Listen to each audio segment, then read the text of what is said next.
और चलिए श्योपुर से इस वक्त की बड़ी खबर आपको बताते हैं, जहां केंद्रीय गृह मंत्री अमित शाह श्योपुर पहुंचने वाले थे, लेकिन उनका ये दौरा रद्द कर दिया गया है। खराब मौसम के चलते ये फैसला लिया गया है। केंद्रीय गृह मंत्री अमित शाह जो कि श्योपुर पहुंचने वाले थे, उनका दौरा रद्द कर दिया गया है और अब इस कार्यक्रम से वे वर्चुअली ही जुड़ेंगे।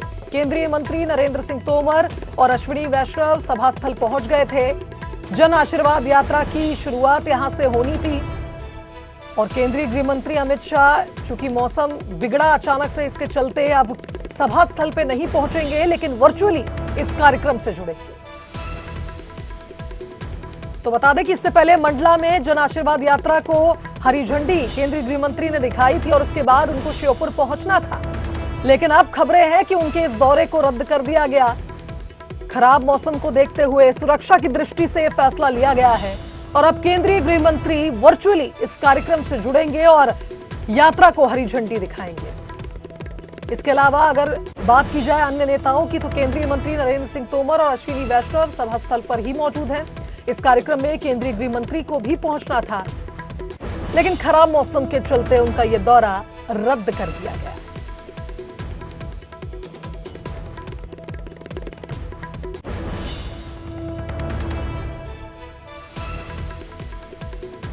तो बीजेपी की चौथी जन आशीर्वाद यात्रा आज यहां से रवाना होने वाली थी और वर्चुअली अब केंद्रीय गृह मंत्री अमित शाह इस यात्रा को रवाना करेंगे। खराब मौसम के चलते बारिश का दौर अचानक ही शुरू हुआ श्योपुर में, जिसके चलते यह फैसला लिया गया है और अब गृह मंत्री सभा स्थल पहुंचने की बजाय वर्चुअली इस यात्रा को हरी झंडी दिखाएं। चलिए इस खबर पर संवाददाता शैलेंद्र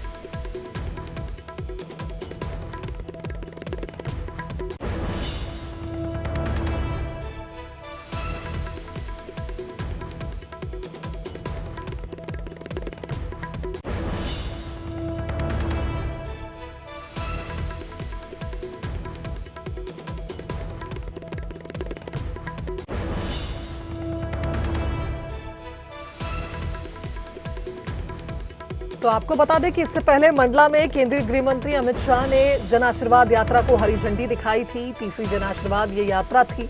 आज चूंकि 2 जगहों से इस यात्रा को रवाना करना था, इसलिए कार्यक्रम के अनुसार श्योपुर पहुंचने वाले थे केंद्रीय गृह मंत्री।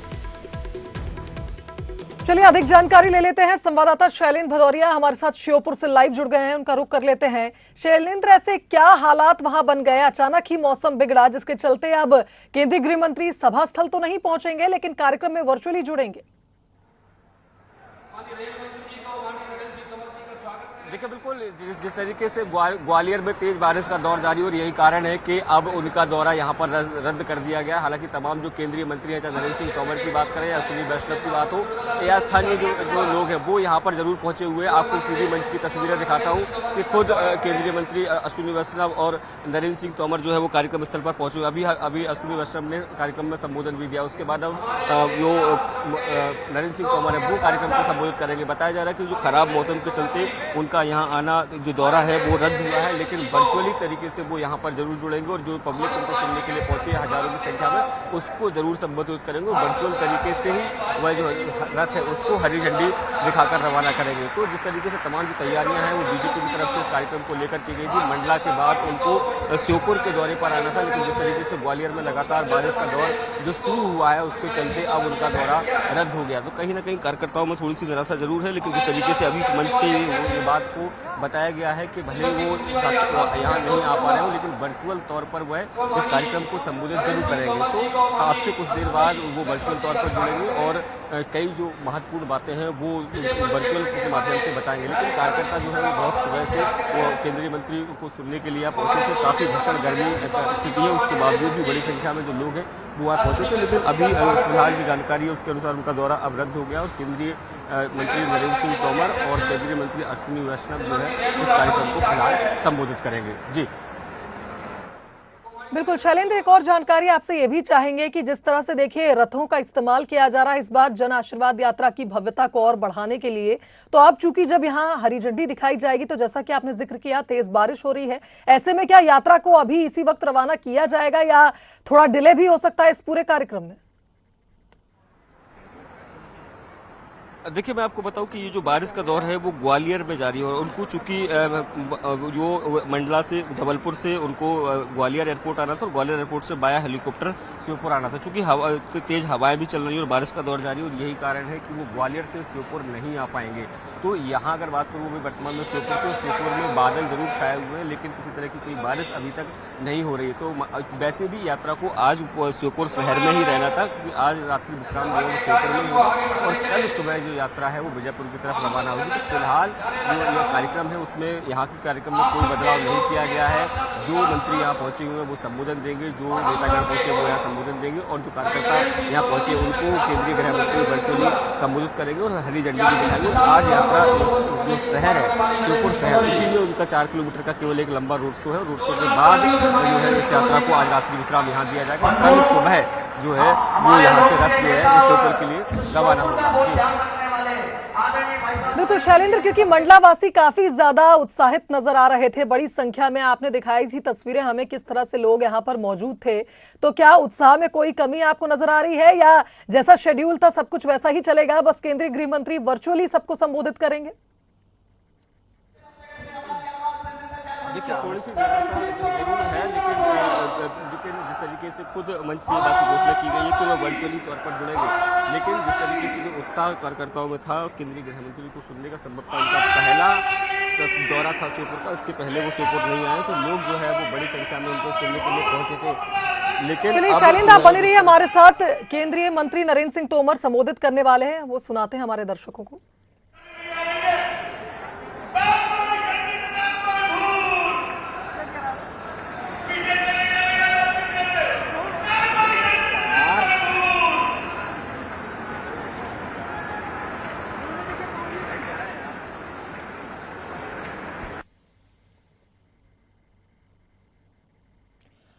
तो चलिए अब आगे बढ़ते हैं। कांग्रेस में उम्मीदवारों की पहली लिस्ट में नामों को लेकर सहमति बन गई है। पहली सूची में 25 से 30 नामों का हो सकता है ऐलान हो सकता है। सीएम भूपेश बघेल, टीएस सिंहदेव समेत सभी मंत्रियों के टिकट भी तय माने जा रहे हैं। गायों की मौत पर बोली कांग्रेस, बीजेपी मौत पर कर रही सियासत। मामला सामने आते ही दिए गए जांच के आदेश। गायों का लगातार चल रहा है इलाज। प्रत्याशी चयन को लेकर टीएस सिंहदेव का बयान, जीतने वाले चेहरे की सिफारिश करूंगा। कहा वो लोग अब ज्यादा सुरक्षित हैं जिन्हें लेकर कल तक नाराजगी थी। छत्तीसगढ़ में परिवर्तन यात्रा निकालेगी बीजेपी। दंतेवाड़ा और जशपुर से होगी यात्रा की शुरुआत। बिलासपुर में होगा दोनों यात्रा का समापन। गारंटी कार्ड को लेकर आम आदमी पार्टी का बयान, पार्टी का आज से 8 सितंबर तक 4 दिवसीय प्रशिक्षण शिविर। भ्रष्टाचार मुक्त प्रदेश, बिजली बिल मुफ्त करने की कही गई बात। बिलासपुर में दुकानदारों ने की पुलिस आरक्षक के साथ मारपीट, लाठी लेकर जवान को दौड़ाया। मारपीट का वीडियो हो रहा वायरल। स्वास्थ्य कर्मियों की अनिश्चितकालीन हड़ताल जारी, आज भी तूता धरना स्थल पर प्रदर्शन। कल डिप्टी सीएम से मुलाकात कर सौंपा था सामूहिक इस्तीफा। छत्तीसगढ़ में स्वास्थ्य कर्मचारियों ने बीते सोमवार को दिया सामूहिक इस्तीफा। स्वास्थ्य मंत्री टीएस सिंहदेव को सौंपा त्याग पत्र। निलंबन और बर्खास्तगी से नाराज 3500 से ज्यादा कर्मचारी हो चुके हैं बर्खास्त। अंबिकापुर में राइस मिल डकैती का पुलिस ने किया खुलासा। 7 आरोपी हुए गिरफ्तार। 2,20,000 की 250 बोरी धान बरामद। सुकमा में नक्सलियों के साथ सुरक्षा बलों की मुठभेड़, 2 माओवादी हुए ढेर। इलाके में सर्चिंग ऑपरेशन जारी। और चलिए अंबिकापुर से बड़ी खबर आपको बताते हैं, जहां छत्तीसगढ़ सरकार पर निशाना साधा गया है। वरिष्ठ बीजेपी नेता रामविचार नेताम ने ये निशाना साधा है। भ्रष्टाचार के खिलाफ रामविचार नेताम ने कहा कि बीजेपी की सरकार बनेगी तो भ्रष्टाचारियों को उल्टा लटकाया जाएगा। बहुत लोग अंदर हैं और आगे भी बहुत लोग अंदर ही जाने वाले हैं। बीजेपी की सरकार बनने पर छत्तीसगढ़ का विकास निश्चित ही होगा। तो अंबिकापुर से बड़ी खबर बता रहे हैं, बीजेपी नेता ने छत्तीसगढ़ सरकार पर निशाना साधा है। लटका करके हिसाब लिया जाएगा। और बहुत लोग अंदर हैं, बहुत लोग जाने की तैयारी में हैं, और जो बचे हैं उस सबको भी भेजा जाएगा। कोई बचने वाला नहीं है। हमारे देश के यशस्वी प्रधानमंत्री जी ने घोषणा किया है कि आने वाला वर्ष भ्रष्टाचार मुक्त वर्ष होगा। भ्रष्टाचार मुक्त करके हम रहेंगे, चाहे कितना बड़ा से बड़ा वहां कुर्सी में बैठने वाला ही क्यों ना हो, उसे किसी भी हालत में बख्शा नहीं जाए। ट्रेनिंग तो अभी लेना पड़ेगा, लटकाने के लिए पुलिस से पूछना पड़ेगा कैसे। और चलिए आगे बढ़ते हैं। सुकमा से बड़ी खबर आपको बताते हैं, जहां सुरक्षा बलों और नक्सलियों में मुठभेड़ हो गई। बता दें कि टाड़ मेटला में नक्सलियों से मुठभेड़ हुई है सुरक्षा बलों की। सुरक्षा बलों से मुठभेड़ में 2 नक्सली ढेर हो गए। मिलिशिया कमांडर सोड़ी देवा और रव्वा देवा मौके पर ही ढेर हो गए। बता दें कि नक्सलियों से हथियार भी बरामद किए गए। इन दोनों ही नक्सलियों पर इनाम भी घोषित था। इनामी नक्सलियों को सुरक्षा बलों ने ढेर किया। तो सुकमा में सुरक्षा बलों और नक्सलियों के बीच मुठभेड़ हुई, जिसमें 2 नक्सलियों को ढेर किया गया। आज सुबह नक्सलियों ने सुरक्षा बलों पर घात लगाकर हमला किया, गोलीबारी की। सभी सुरक्षा बलों ने अपने बचाव में पोजीशन लिया और आत्मरक्षा में जवाबी फायरिंग की। जवाबी फायरिंग और नक्सलियों की फायरिंग समाप्त होने के बाद टीम ने एरिया में सर्च अभियान चलाया, सब ढूंढा। तो 2 पुरुष नक्सलियों का शव सुरक्षा बलों को मिला है। 2 पुरुष नक्सलियों के शव के साथ उनके साथ 2 हथियार भी मिले हैं। एक 12 बोर डबल बैरल राइफल और एक पिस्टल मिला है। दोनों नक्सलियों की पहचान हो गई है। दोनों इनामी नक्सली हैं। दोनों पे 1 लाख का इनाम पहले से घोषित है। एक का नाम सोही देवा जो कि ताड़मेटला का निवासी और दूसरा रवा देवा, दोनों ही ताड़मेटला के निवासी है।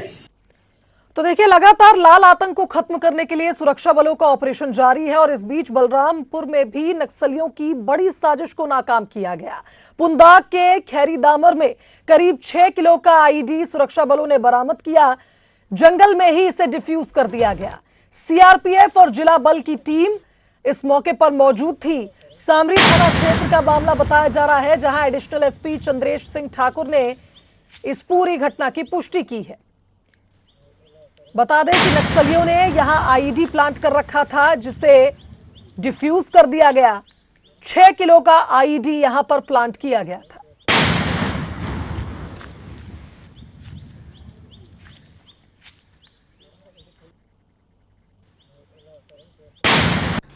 आज सीआरपीएफ पुंदांग से कैंप से सीआरपीएफ और जिला बल की टीम गश्त सर्चिंग के लिए रवाना की गई थी।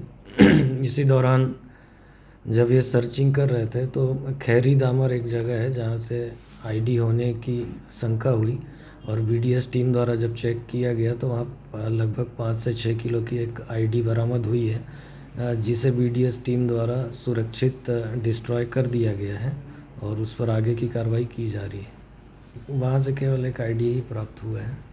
सर्चिंग अभियान अभी जारी है। इधर गरियाबंद में आदिवासी समाज के लोग वन विभाग के अंदर घुस गए। बैरिकेड्स तोड़कर ये वन विभाग के भीतर चले गए। पुलिस और वन अमला यहां पर मौजूद था, जिससे इनकी झूमा झटकी हुई। बता दें कि जेल में कैदी की मौत से ग्रामीणों में आक्रोश था, जिसके चलते ये वन विभाग की बिल्डिंग में पहुंच गए। बड़ी संख्या में आप तस्वीरों में देख सकते हैं, यहां पर ग्रामीण पहुंचे। पुलिस से इनकी झूमा झटकी हुई। वन विभाग के भी तमाम अधिकारी वहां मौजूद थे। इलाज के दौरान भोजराम ध्रुव की मौत हुई थी। इसके बाद ग्रामीण गुस्से में आ गए और वन विभाग पर धावा बोले। तो नेशनल हाईवे को भी कई घंटों तक इन्होंने जाम किया। बड़ी संख्या में पुलिस बल मौके पर मौजूद था। देखिए, आदिवासी समाज के लोग वन विभाग के अंदर पहुंच गए और यहाँ पर पहुंचकर जबरदस्त प्रदर्शन किए हैं। तमाम जो फॉरेस्ट के गार्ड से उन्हें बाहर निकालने की कोशिश कर रहे हैं। पुलिस विभाग के भी बल यहाँ पर मौजूद है। लोगों को बाहर निकाला जा रहा है और यहाँ पर पहुंचकर देखिए कि काफी ज्यादा हंगामा किए हैं। साइकिल यहाँ पर गिरा हुआ है, कुछ कुर्सियां टूटी हुई हैं। यहाँ तक वो पहुंच गए थे। देखिए किस तरह यहाँ पर उखाड़ा गया है, बैरिकेड्स लगाया गया था उसे तोड़ दिया गया है। ये तस्वीर आपको दिखा रहे हैं और लगातार समाज के लोगों में एक बड़ा आक्रोश है। भोजराम ध्रुव की मौत के बाद आक्रोश है और देखिए किस तरह प्रदर्शन ये हो रहा है। तस्वीर आपको दिखाएंगे कि यहाँ पर किस तरह अब गेट अभी बंद किया गया है और यहाँ तक पहुँच गए थे जो समाज के लोग हैं। उनका काफी ज्यादा आक्रोश देखने को मिली और पूरे इलाके में देखिए कि पुलिस बल मौजूद है और तमाम लोगों को रोकने की जो है कोशिश यहाँ पर की जा रही है। ये तस्वीर हम गरियाबंद से दिखाएं कि कैसे आदिवासी समाज के लोगों में आक्रोश व्याप्त है और चक्का जाम करने के बाद वन विभाग के अंदर पहुंच गए थे। न्यूज़ 18 के लिए गरियाबंद से शेख इमरान। इसी के साथ इस बुलेटिन में फिलहाल इतना ही। दीजिए इजाजत, नमस्कार।